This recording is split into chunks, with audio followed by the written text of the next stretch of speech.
I thought, well, I'll call it Dharma, the bliss of truth and reality. That really was what I've felt was something I'd like to say about Dharma Day. The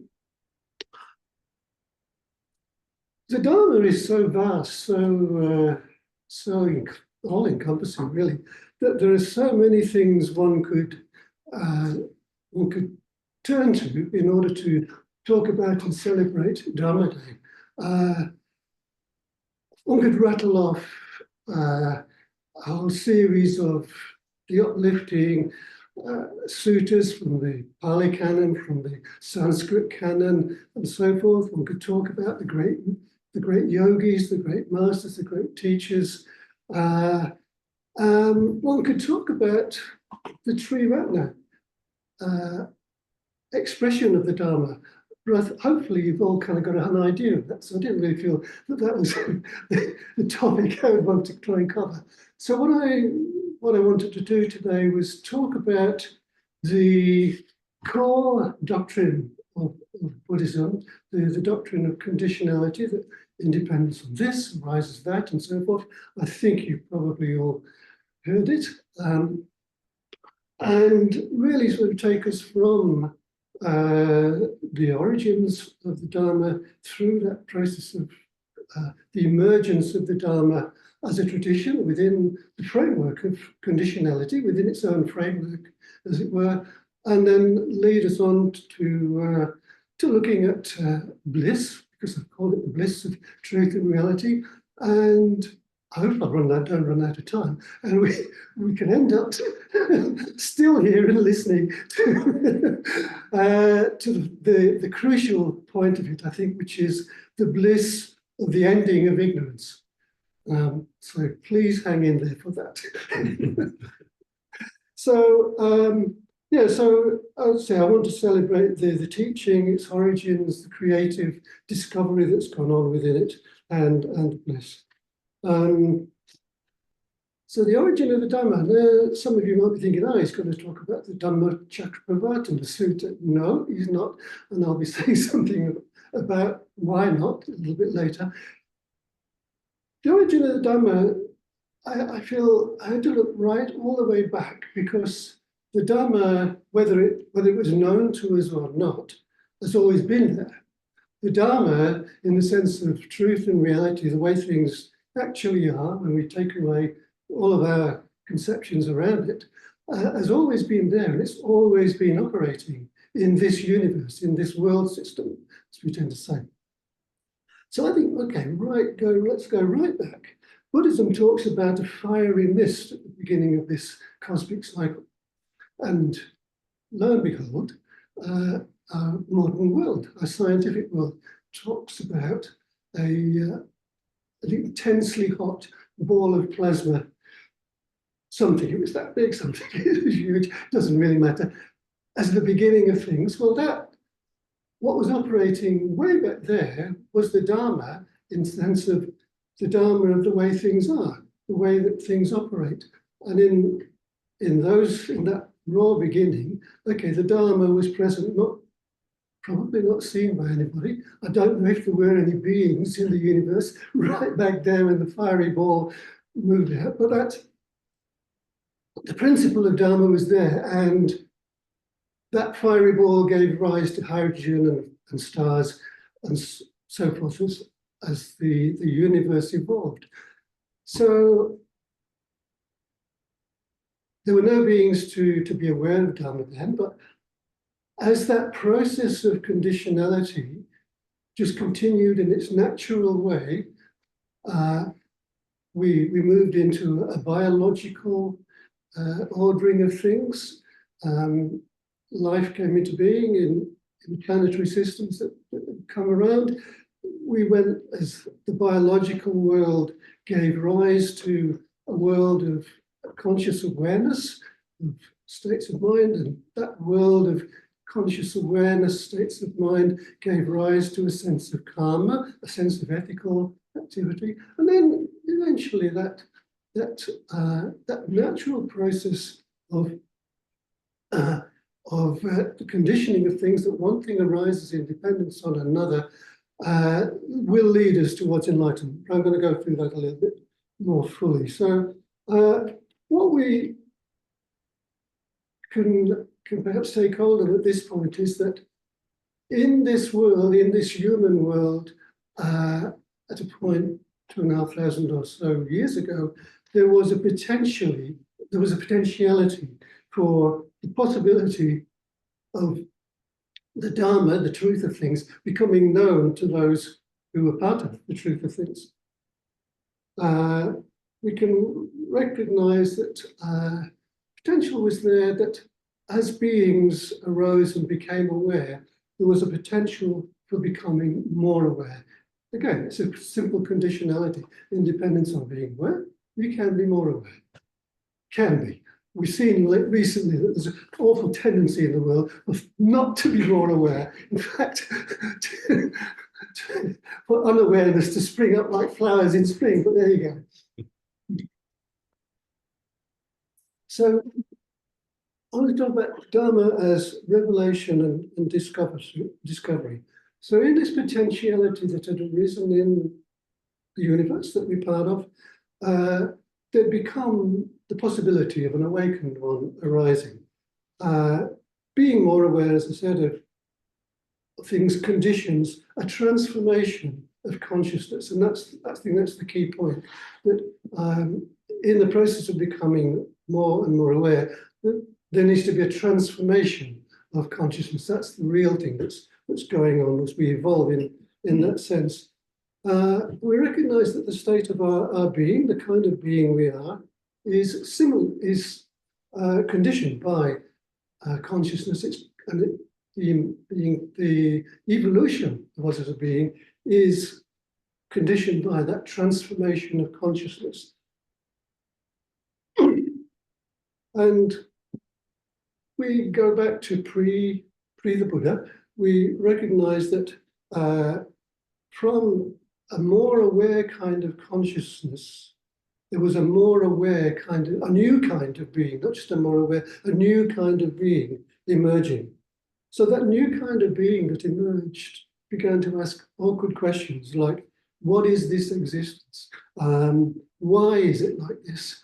And is there some blissful truth of reality that takes us beyond the dukkha, the suffering that we feel and experience in this world? So it took a whole process of cosmic evolution, if you like, the whole process of the working out of all the different layers and possibilities of the principle of conditionality for this new kind of being to arise, who was asking these important questions.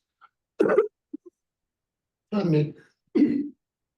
And I think a key condition for this new kind of being is that this being arose in a human realm, and in the human realm, we have the capacity, the capability for reason, for imagination, and deep reflection. And one of my main points is that this potentiality in the human realm for those qualities was timelessly present. It was, in a way, it was part of our nature. It was waiting there to emerge at some point. So we need to awaken to the reality that we are conditioned beings in a conditioned existence. Someone need to realize and reveal that aspect of the truth of things. Someone just needed someone to discover it for the first time. For the first time to discover, if you like, the knowledge and revelationary vision of things as they really are. You probably recognize that stock standard, well, slightly modified stock standard Buddhist phrase. So in the forests of northern India, 2,500 or so years ago, someone was at that peak, the peak of that potential for an aware being to make a transformation of consciousness, become more aware, asking those awkward questions. So that potential was ripening in this world. It was always there ripening. Astounding and gifted though the Buddha is, he was part of a ripening process within humanity. It was going to pop at some point. The Buddha happens to be the one who made the breakthrough. So back there in that forest, there was this ardent individual who would break through. And this, what makes that individual who they were? Why did they break through? I would say that one of the first things is that person had the weight of karma behind them. They had the weight of past lives involved in reason, imagination, reflecting, and so forth. Past lives involved in gaining merit, past lives in developing a new kind of consciousness. And Siddhartha was born with his own legacy, as it were, of that kind of consciousness. So the Dharma now, with the Buddha, the Dharma was now going to be present as an experience and a potentiality for a path to arise from that person's experience, all coming out of the backdrop of conditionality. But the Dharma is not yet a path. The Buddha's vision gave him a new conception, a new reality to know and experience for himself. And this realization of truth by the Buddha at the point of enlightenment, this completely new conception of things, was a truth that needed to be absorbed. That is the nature, I think, of anything that we realize that impacts upon us, is that we need time to absorb it in order for it to transform consciousness and create a new mind stream. So following enlightenment, the Buddha sat under the Bodhi tree, sort of spent time around the Bodhi tree for some 7 weeks. May not literally be 7 weeks, but 7 weeks is way to describe the period in which the Buddha was absorbing the reality of this new conception that he dawned upon. So in the first week, he just sat there. He just sat, as it were, in meditation, sat there in a state of tranquility, in a state of deep peace, in a state of bliss. So imagine yourself, you're on a good retreat and you're having good meditations, and you're left in that very tranquil feeling.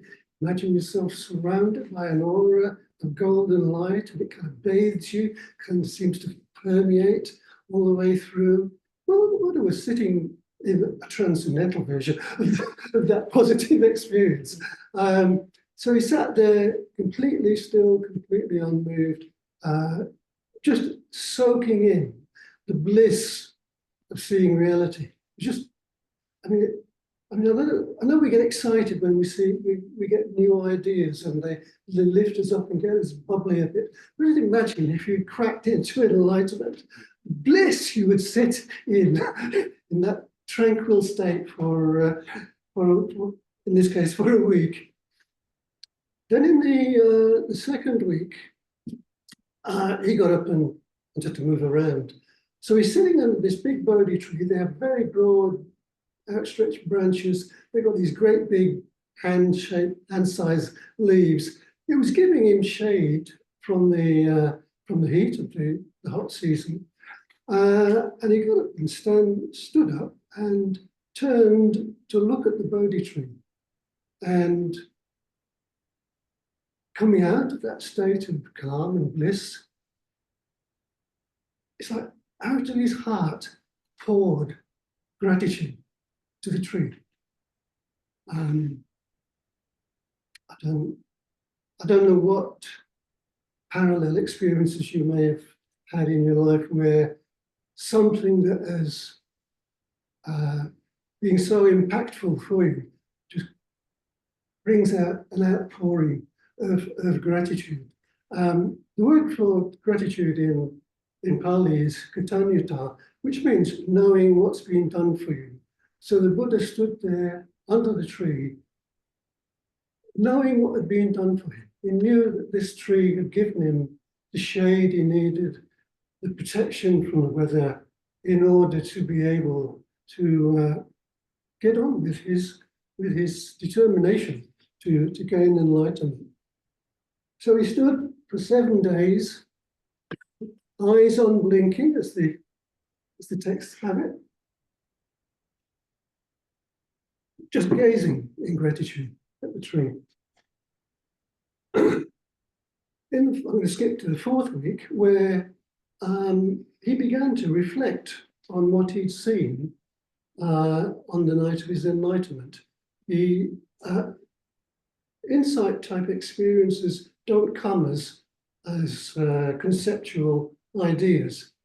They're experiences of a kind of knowing that doesn't really have necessarily a word framework around it. So the Buddha's enlightenment, though we can describe, and I will a little bit later describe some of the content of it, it needed reflection. So the Buddha sat in the 4th week reflecting on what he'd seen, reflecting on his experience. He turned his mind to what he'd seen by way of the working of karma, how the karma works through the links in the wheel of becoming that we've got on here, and how cyclic existence progresses, how beings may pass from one kind of life to another kind of life, and so forth. So he spent a week effectively creating the teaching that we have of the Nidanas, that independence on ignorance and so forth arises the whole stream of activity which makes up being a being kind of being we are. And so now we have, at the 4th week after his enlightenment, we now have the Dharma as a doctrine. So it's been there as an experience, there's a path in potentiality, and now it's become a doctrine. There's something for the Buddha to say about enlightenment.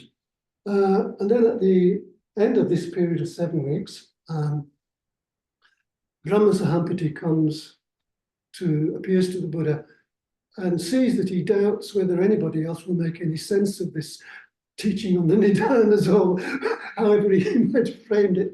And he says, look, no, you can do it. Come on, get on with it, just do it. So, I don't know if he spoke to the Buddha so irreverently, but there you go. So now with Brahma Sahampati's encouragement, we have Dharma as a path.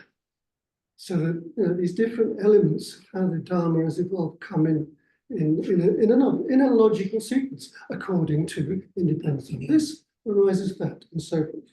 So now we have the Dharma to be revealed, and the Buddha, I know most of you know the story, but I don't mind telling you it again. The Buddha set off to find the 5 ascetic disciples who'd been with him prior to his decision to give all that up and meditate.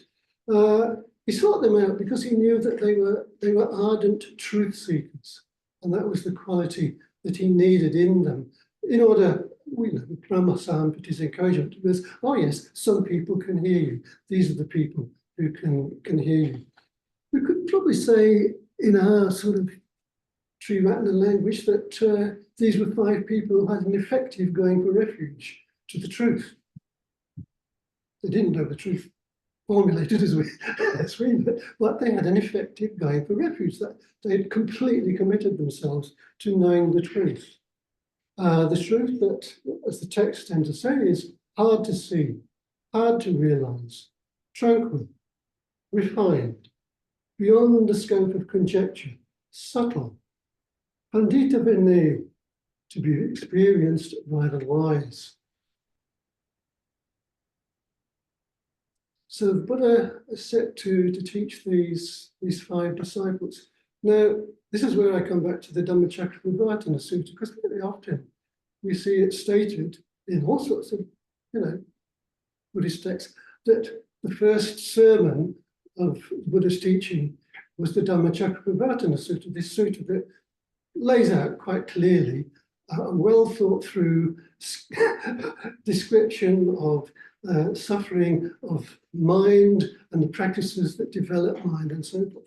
Well,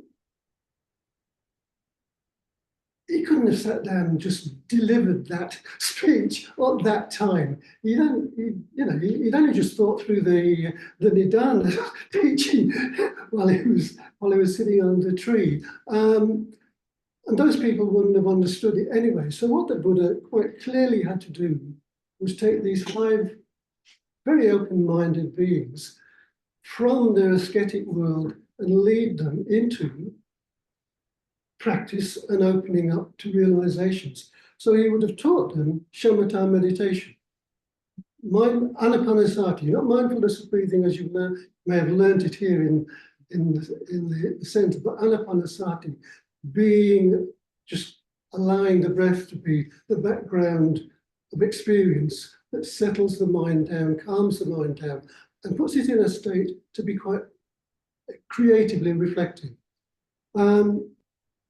So you get them, lead these 5 ascetics to be fit to reflect with reason and imagination. Maybe we started then to introduce them to the Nidanas. Started to maybe focus on immediately, look, what's your immediate experience? What happens when with your senses you contact things in the world? You start craving, you start wanting them, you start wanting to acquire them. So it wouldn't need to have been very doctrinal or theoretical. Point straight away to an immediate experience of our sense contact, because this is what it all revolves around. He would have led them through the Nidanas. He would have eventually come and said, okay, let's start with ignorance. The fact that you're acting blindly without any real wisdom, without any clarity about where you're going. Gradually take it through to the life experience of beings, from contact to craving and attachment and so forth, all the way through to seeing that yes, we're born and we die, and we're born and we die, and we're born and we die. It would have hopefully, really sort of begun to show them that the ignorance underlying our mind is a misapprehension of the reality, the way things work. He would have encouraged them to really look at and reflect on how ignorance lies behind the karmic weightiness of our actions, that it's driven by this sort of just misapprehending what's going on in reality. We're driven to crave, we're driven to hate, we're driven to this and that, we're driven to... No, I'm restraining myself from bringing politics. It's said to not be a good idea, but I think you might have guessed where I'm going, was going. He would have got them to see how our sense experience fashions our consciousness and fashions the state of being that we find ourselves in. It would have got them to see how the perpetual cycles of becoming this person over and over and over again just leads us to the cycles of birth and death and birth. These ascetics were ideally placed to hear the Dharma, not just because they were living in the forest and those sorts of things. They would have accumulated qualities of mind that were ideal for hearing this Dhamma that they were being taught. In the Mangala Sutta, there's a verse which goes, Garvo cha nivato cha santaticha katanyata kailena dhamma savana. That means respect, humility, contentment, and gratitude, hearing Dhamma at the right time. So I always understand that verse as really telling us that, look, these are the qualities of mind. These are the kind of beings with this kind of quality have a mind that will hear the Dhamma at the right time, when the opportunity comes. And I think many of us have probably had a moment when we've bumped into the Dhamma or some aspect of the Dhamma at the right time, when we could hear it.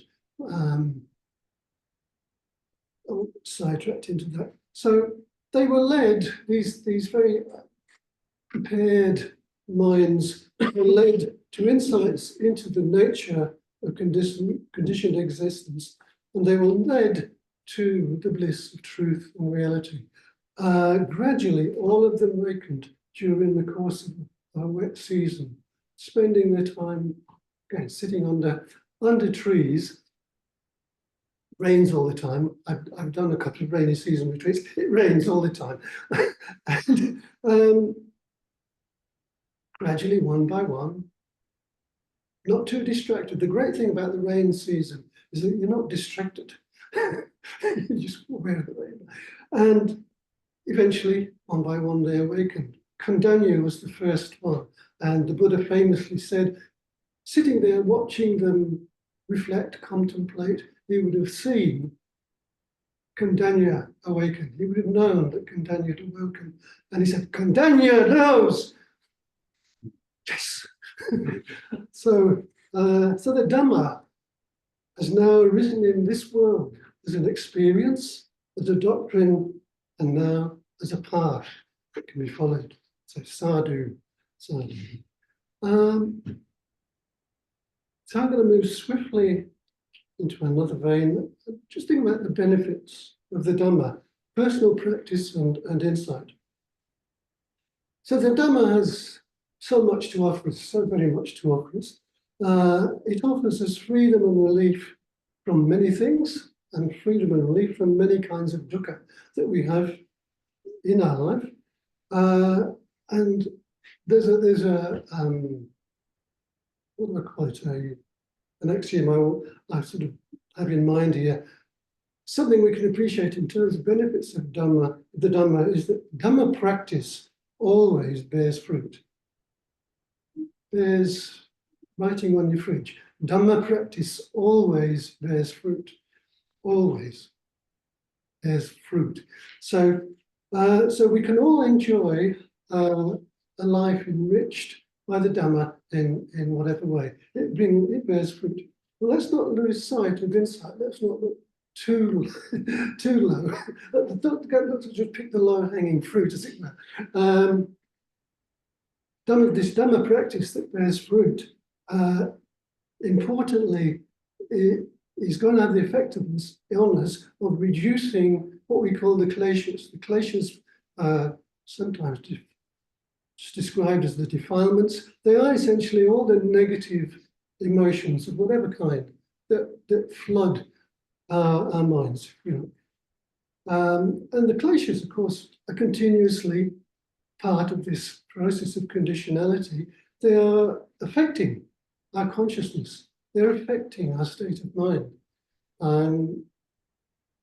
I don't think we need to explain that. I think it's obvious. You get in the paddy, the angry state, makes you an angry person, blah, blah, blah.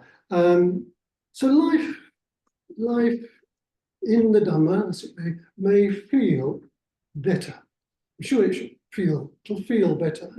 But, I think a caveat I have about the beneficial effect on the Dhamma on our life in terms of feeling better is that the benefits of Dhamma practice may be subtle. It's not like we have woken up suddenly to a new life and all gone. The benefits may be subtle, but if I can borrow from a phrasing that I picked up from Analio, they may be subtle, still benefits. So however we appreciate the fruits of our practice, practice is reducing the kleshas that are present in our consciousness, present in our being. However else we appreciate it, that is what's going on. And also, it's clearing the veils. We talk about the veils in our mind that obstruct our ability to see the Dharma clearly. The Dharma does. We do need to progressively work through it to see it more and more clearly. And really that's a process of clearing the veils that are in our mind that prevent us from doing that.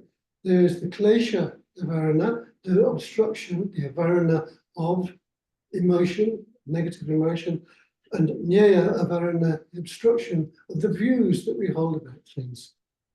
Let me read you a little bit from a poem that someone wrote on a solitary retreat in an English country garden. To breathe full deep in nature's sport, life's vibrance, urging good intent. No veil of passion, veil of thought, usurped to cloud, nor surely aught the truth of being in existence pure.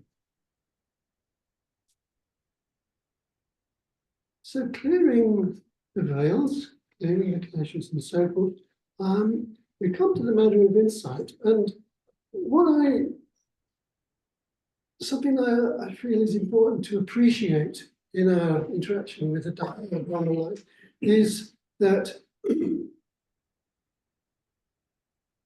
we're engaged in a practice of seeing things more insightfully. I was going to say, don't worry about insight, whether you've got it or somebody else has got it. The really important thing is that we're turning our mind to insightfulness. That's, to my mind, the core of how we work with things. We're learning, the Dharma gives us the opportunity to approach life and practice more and more insightfully. So what does this insightfully mean? Well, I think it's quite simple, really. It means being mindful of realities, being mindful of the fact that we live in a conditioned existence, that everything that happens to us and around us, everything that's going on in the world is part of conditioned existence. We can understand and respond much more patiently, insightfully, therefore, with things when we recognize that they're happening because of conditions. Reality that everything is impermanent. I'm not going to elaborate on these things that much because time is precious. And the Dhamma leads us to look at the faults of samsara, the world that we're living in. Samsara means roughly flowing on. So that mindset of understanding always that things are flowing on is part of this Dharma benefit of looking at things insightfully.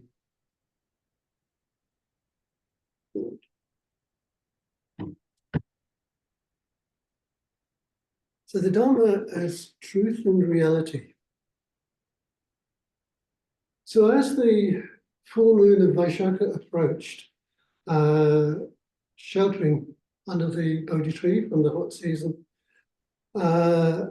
this individual, resolute, ardent, sat down to make a last-ditch effort, gathered together everything that he understood and meditated deeply on what he gathered together. And in the evening of the full moon, he had a vision, not just a static vision, a dynamic vision of his past lives. Not just 2 or 3, a lot of people remember 2 or 3 past lives, but a vision of hundreds of past lives. Just sort of stream of existences that his consciousness had wobbled through, changed and modified along the way, hundreds of them. And in the night of that full moon, he had a vision of conditionality, a vision of conditionality of mind, a vision of how beings pass from, how we pass from one of our lives to another one, not only just one human life to another one, but maybe from a human life to a deva life, or to a politician life, or to an animal life. you just saw the complete interconnectedness of existence as beings, and saw not just that it happens. Yeah, we can all see that it happens. Not that by any means. He saw how it happens, why it happens. That was the revelation in the second watch of the night. And then at dawn, he came to a vision of the deep underlying truth and reality of our existence as beings, not just that there's this process going on. He saw why existing as this kind of being that goes from life to life, realm to realm, and he'd seen that it happens hundreds and hundreds and hundreds of times over. Why is this existence what we now label as dukkha, unsatisfactory, painful to contemplate for a Buddha? So now the Buddha had awakened from the those veils of samsara and was experiencing that bliss of freedom, bliss of truth and reality. Maybe we can paint a picture of the freedom that the Buddha broke through to. Fortunately, in Australia here, I can invoke the image of sitting under a blue sky. Some of you know where I come from. So you've had that meditation I mentioned earlier, where you're blissful and calm. You're sitting under this completely endless blue sky. It's not just above you, it's all the way around. You're sitting completely in the middle, in all directions, of this deeply peaceful, deeply awake blue sky. And this is the moksha, this is the freedom that the Buddha experienced when he made that breakthrough to seeing the nature of things. Sitting in I can see him sitting there in this body of light, just vast and luminous, with this realization, shimmering around him. So we come to the Dharma as bliss of truth and reality. Now, what I've just described might sound a long way from our experience. I completely understand that. So how might we, you and I, approach this bliss of truth and reality? Well, let's start off with what is bliss anyway? What is this bliss? So it's a deep-seated mental and physical pleasure. And the more the bliss, the more we feel permeated by a soft, open ease and pleasure. That is essentially bliss. But bliss is more than just a pleasant sensation. In terms of what happens on the real becoming here on the nidanas, bliss would be just described as a pleasant sensation, making contact with something that we find delightful.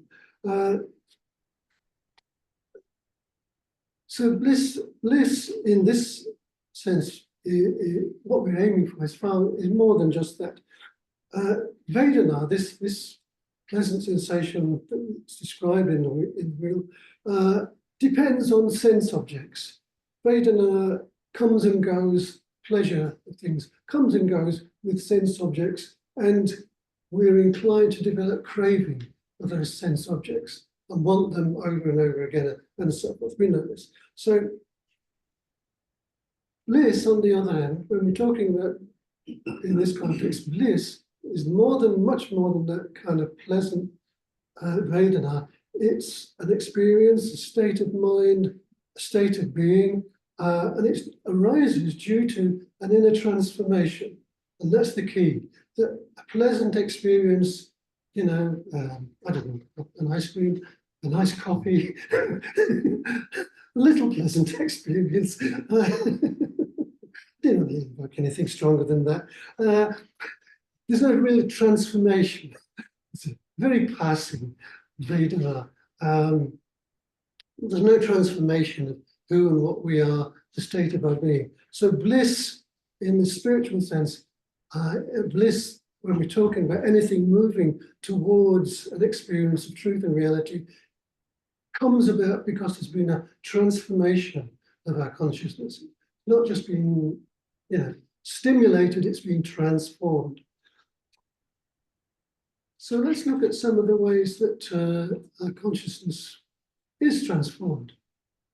So there's the bliss of samadhi, something more in line with where we're going, the bliss of truth, but it's a basic element of absorbed meditation. And it may for us in meditation just be a pleasant sensation, may just be the joy of contentment, sitting there quietly. It may be subtle, but it is still sukha. It's still something that tradition has decided to call sukha, bliss. So that's still there. So the sukha of meditation might be due to some transformation of our consciousness. It's been softened and expanded. The metta, softer expansion. Metta comes from the word mu, which means to soften. So that's the transformation that we experience and can enjoy in samadhi. And going deeper, we may be totally permeated in our body and mind by just this sensation of bliss. When we say the more the samadhi, the more the bliss. What the bliss of samadhi is still, in many ways, a Vedana. The transformation is temporary, it's created by samadhi. It's dependent on samadhi. And I mean, those of us who've had good meditations, as we inverted commas, know darn well that the bliss of samadhi is a temporary transformation. But we crave it and we can get really attached to it. And we can end up meditating for the sake of that blissful state in dhyana. And that's a big mistake, tragic mistake to make in practice. So moving on a little bit from samadhi, the bliss of inspiration and imagination. Inspiration and imagination are related experiences. They both reflect, in a way, a creative flow of a deeper inexperience and realization, something. May not be enlightened realize, but it's a deeper realization, seeing something more deeply, more clearly, that leads us to be inspired by something, and for our imagination to be expanded and stimulated by an experience. So it's a flow of a brighter, expansive mind, as in, going back to metta. In the metta, we may well have experienced that flow of a brighter, expanded mind. So the connection with them and meditation is obvious, but it's not exclusive, of course. But what are the enemies of inspiration and imagination? Much of our energy and attention is caught up in sense experience. Inspiration and imagination come from some degree of transformation of our perception of reality. Say that again, because it's an awkward concept. Inspiration and imagination come from some degree of transformation of our perception of reality. So perception is a core part of our mind's activity, but perception, our faculty of perception, is usually too busy monitoring contact that our senses make with the world. Perception in that sense may be what keeps us limited in imagination, maybe what binds us to things that are familiar. The visionary Point Blake wants us to open up the doors of the faculty of perception. For him, imagination is a deep part of our potentiality to awaken. He says the imagination is not a state, it's the human existence itself. In his Visions of the Daughters of Albion, he writes, "Arise, you little dancing wings, and sing your infant joy. Arise and drink your bliss, for everything that lives is holy."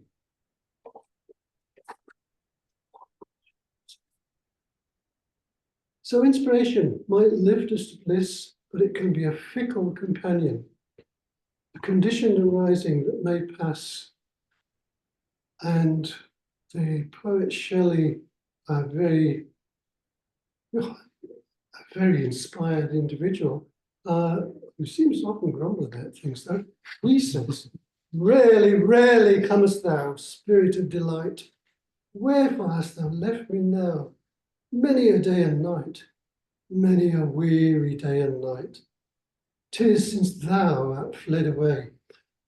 So don't, inspiration, we in the earlier days, I don't know we do so much now, but in the earlier days, I remember we used to talk an awful lot about inspiration. You'd almost get bored with people talking about inspiration. But to recognize that it is a fickle, it's a fickle friend. Yeah, nice, good, but fickle. Again, don't hang on to it like you do, as you don't hang on to the pleasures of Dion. I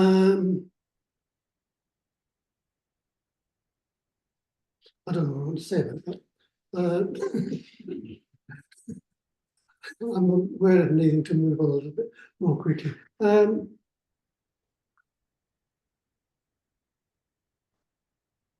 go back to it actually.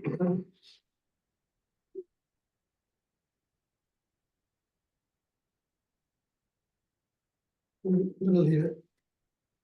So I've touched on samadhi, inspiration, and imagination as conditions for transformation of our mind.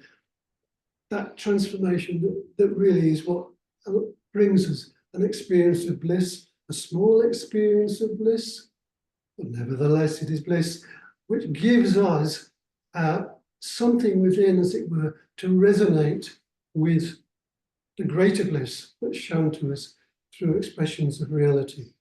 So these things, samadhi, etc., may have opened the doors of perception to some degree that might lead us to a direct knowledge, a direct seeing of things that evokes a more powerful bliss. A knowledge that's outside of the reference of our sense-based awareness. Those openings of awareness that we call insights take us to what we call the Naputtara Chitta, the mind of there's a realm beyond. It's hard to translate it satisfactorily. A mind that sees beyond the ordinary appearances of things, that realizes, in a way, a realm that's out, yes, the realm that we would call the transcendental with no idea.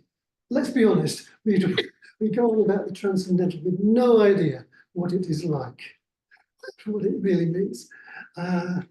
We might have a vision of jeweled palaces or something, but the Lokuttara is really, literally, it's a higher reality outside of the loka, of our experience.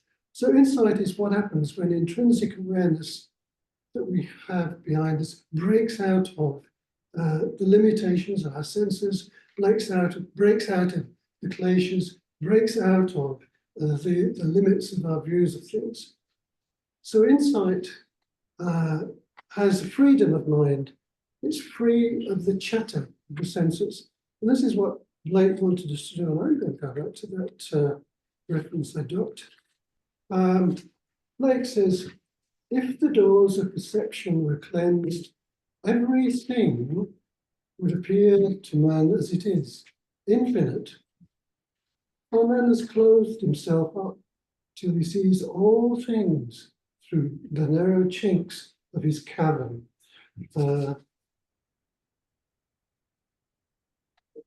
So insight, what we call an awakening of insight, is a mind of untrammeled peace and freedom from being a limited subject, perceiving a limited object.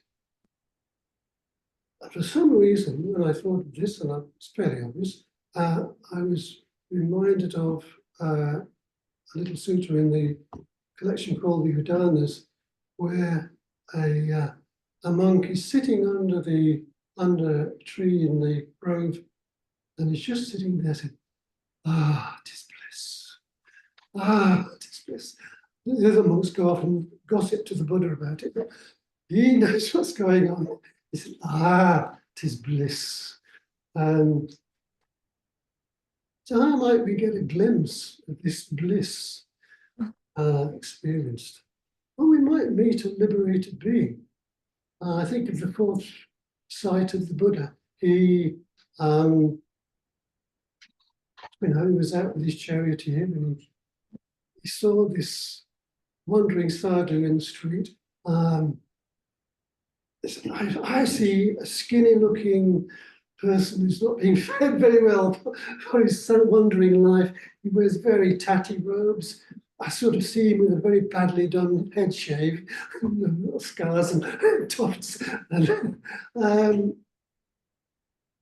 he's wandering around with something in it, an air of something that spoke to Siddhartha.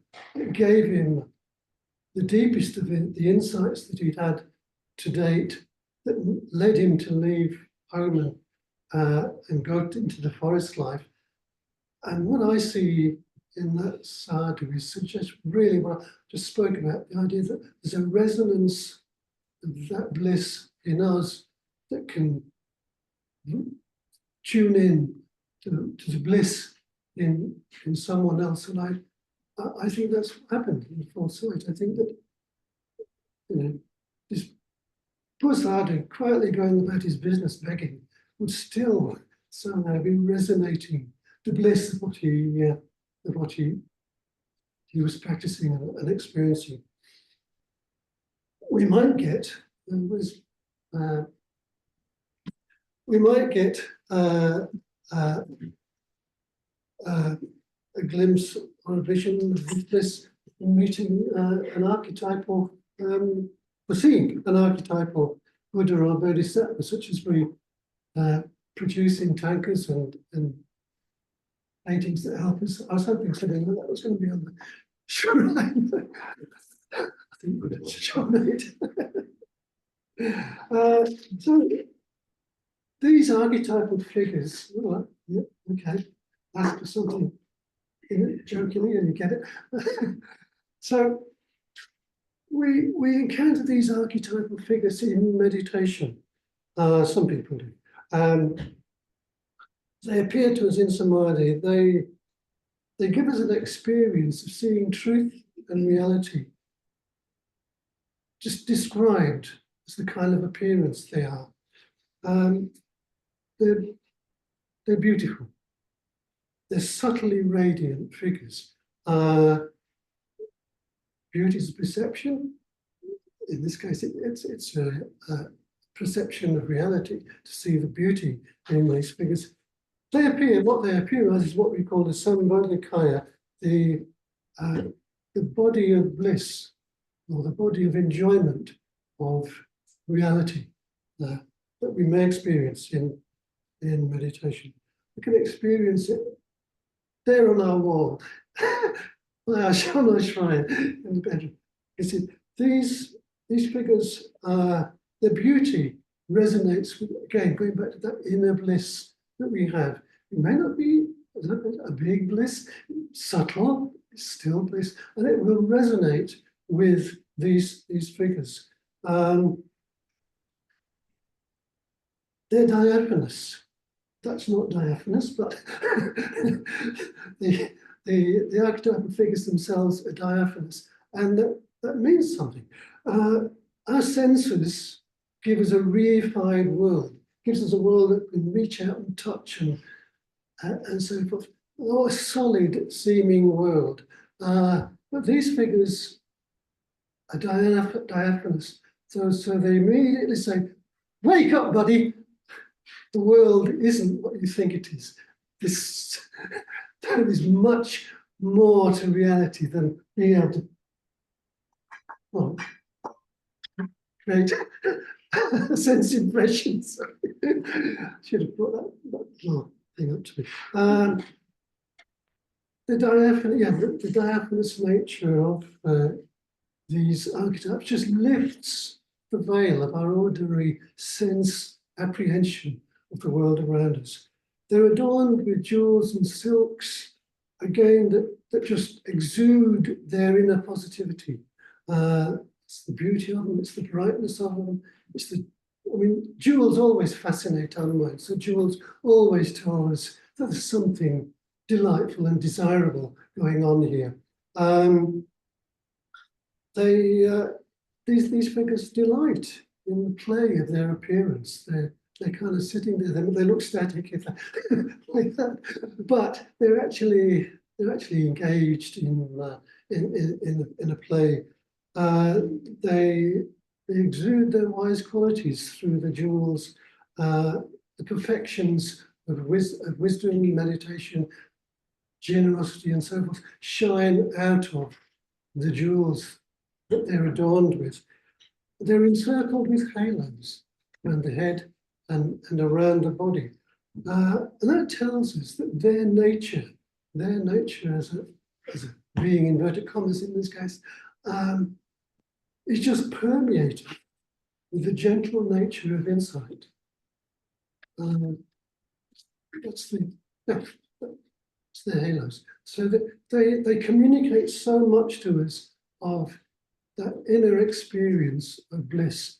Our little inner experience of bliss has something to resonate with. So when you perhaps feel an attraction for one of these figures, and we see lots of these figures, in persons, ask yourself, why do I like that one? What's going on? It's a resonance going on. And they have gestures, they have implements, again, that communicate the dynamic expression of their wisdom and love. And then there's mind's ecstasy. Something else a little bit less subtle to get hold of. And this is communicated by the figures of Dakinis, who represent the surging, liberated mind, where bliss becomes intensified, becomes quite an intense experience. And we have this figure on the shrine, the Dakini, to illustrate that this figure. These Dakinis, they're wild, they're naked, they're dancing on a being usually, which might look violent, but it's a communication of the ending of ignorance. It's a communication of that. Sometimes it's a little bit more specific, but generally that's what it means. Vajrayogini, one of the most prominent Dakinis, holds her head up, and she's got a skull. So it really makes us get to grips with our own mortality. And she's pouring blood into her mouth, and she's really enjoying it. Not just drinking it, she's taking it in. And she's taking in what that blood represents, the amrita, the bliss of the deathless state, the liberation of from mortal cycles of being. So we're almost there. I'm going to get away with what I thought I could get away with. We're to the bliss of Avidya Nirodha, to give it its Pali term, the bliss of the cessation of ignorance, the real heart of it, the real crux of where the Dharma is taking us, and in a way, the real celebration for Dharma Day. So all this bliss is wonderful. All this bliss is wonderful, but it's not our purpose. Today, we're celebrating the Lokuttara Dhamma, the Dhamma that points to the teachings that point beyond samsara, that we are mired in. Like, to bring him back again, said that we are mired in the senses and unable to see eternity. So reality, like eternity, we can take for reality. The Lokuttara Dhamma, the teaching that we have, takes us beyond the maya of the samsara. What is the nature of our mind? It's no good calling Newtown samsara. Newtown is just a place. The samsara is between your ears. Simple people say, oh, I've gone out into samsara, complain about the world around us being noisy and all this. It's not samsara. It was there when you thought it. So we come to the crux of Dharma practice, the greatest cause for our celebration today, the bliss, the cessation of ignorance. There's a sutta called the Andhakara Sutta, in which the Buddha gives us a graphic warning about avidya, about spiritual blindness, and he likens it to the darkness of interstellar space. So the Buddha says, bhikkhus, there are world interstices, vacant and abysmal regions of blinding darkness and gloom, where the light of the sun and moon, so powerful and mighty, does not reach.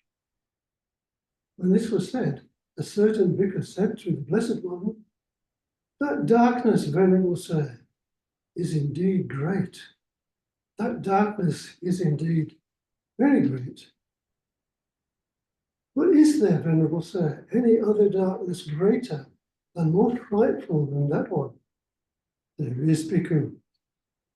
But what, Venerable Sir, is that darkness greater and more frightful than that one? And the Buddha explains that it's avidya, ignorance. So avidya isn't a substance. It's not a sort of an energy that's unseen, some out there or in here. It really is the reality of the processes that create conditioned existence of beings. It's the whole stream of processes. So it's in absolutely everything that is planning the process of our conditioning as a human being is avidya, is darkness. The Buddha awakened from the veils of samsara and experienced the bliss of freedom. Freedom from the whole conditionality of existing as a being. And I think that's a good point to take in. The idea of the freedom from the whole conditionality of existing as a being. I'll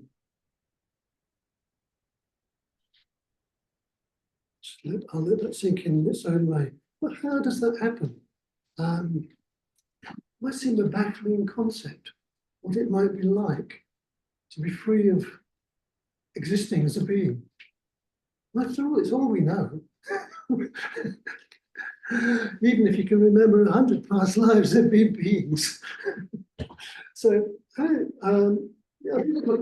one of those concepts that's outside of the realm of what we can pin anything that we know on in order to understand it. So how can mind change so much so that there are no more repeating cycles of just being a me in past, present, and future lives? And the answer lies right at the beginning of the Nidanas, can't see it there, but it doesn't matter, of the Nidanas that circle the realms on that wheel of becoming. It starts with a, it starts, I don't think people can see it anyway, but it starts with a blind person tapping along, making their way along. So the principle that that person communicates is that conditioned by ignorance arises Chaitana. And I'm not using the word that you're familiar with, samskaras. Chaitana is the mind's reaction to sense impressions. Chaitana is the mind moving in response to sense impressions. So conditioned by ignorance arises Chaitana, our minds continually moving in response to sense impressions. So Chaitana, on that diagram, which I hope you're reasonably familiar with, arises the potter. The potter is that incessant flow of choices that we're making as our mind moves towards experience. We call it the karma formations in other descriptions. It's a flowing on to incessant new moments of consciousness, flowing on to incessant new moments of being me. Incessant. Me is just this incessant process of Chaitana stirring up new consciousness, new me. And it's all deeply permeated by underlying avidya. It doesn't just start the wheel rolling. It's not the cog. It's not that little kick that sets the wheel rolling. It is the whole rolling the wheel. So the Buddha broke free from this constant arising of becoming a me. No more misapprehending reality. Ignorance is misapprehending reality. No more Chaitana arising, because you're no longer misapprehending what it is that we come in contact with. No more deluded consciousness that's been fed all those Chaitana stories from our senses. No more acting from ignorance. And finally, no more becoming a birth seeker. Been using the word nidana and explain, the nidanas are the links between one condition and another. But the word nidana means binding down. And really, the nidanas, all those links, 1, 2, 3, 4, around to 12, around the outside of the realms, are binding down our being, binding down our consciousness, binding us down into the realms. They've got the realms encircled. You're not getting out of here, buddy. You're bound down. So these are this is conditionality, the process of conditionality working itself out. And it binds us down, binds beings down to the cycles of death and rebirth. So what about this bliss of Vijja Naroda? We have the freedom from the nidanas. That's part of this bliss. We can experience freedom from the kind of actions that bind us down. And thankfully, there is another kind of nidana. There are the nidanas that bind us down, or I should say maybe bind us up to the path of freedom. The nidanas that start with dukkha, going to faith, going to practice, going to samadhi, going to insight, going to withdrawal of our attachment to things and our obsession with the sense world, drawing us really through a practice of insightfulness to insights that give us a direct experience of our own, of how these cyclic nidanas work. Gradually come to see them actually working, lessening the power of vidya to bind us to the mire of senses, lessening the veils of passion and views. All of it's a progressive lessening as one important, as it were, arising of awareness leads to another kind of arising of awareness, leads to another kind of consciousness, another kind of being. This is the nature of our progression along the positive nidanas that free us from that binding circle.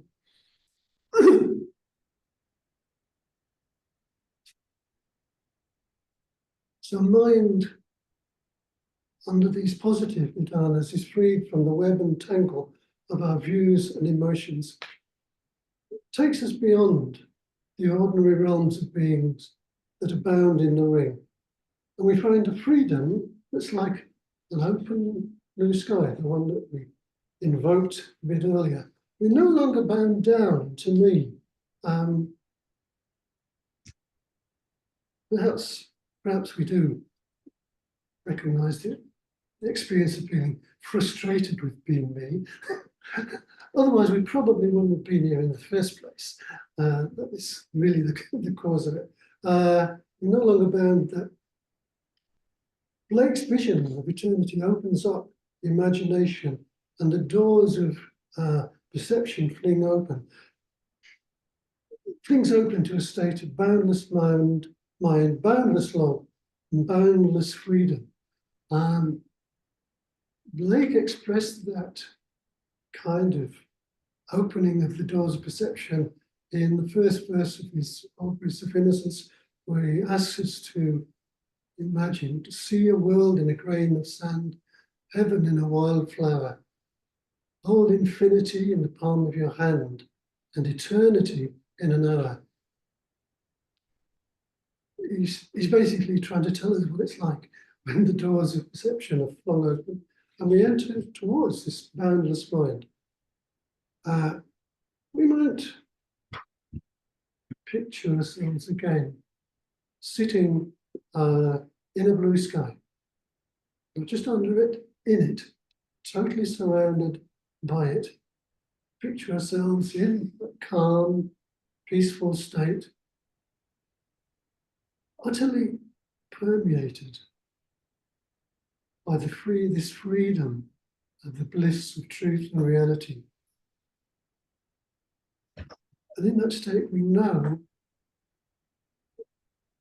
it's a direct knowledge. We know that there's no more desire for sense experience anywhere within our nature. There's no more desire to be a being, to exist as a being.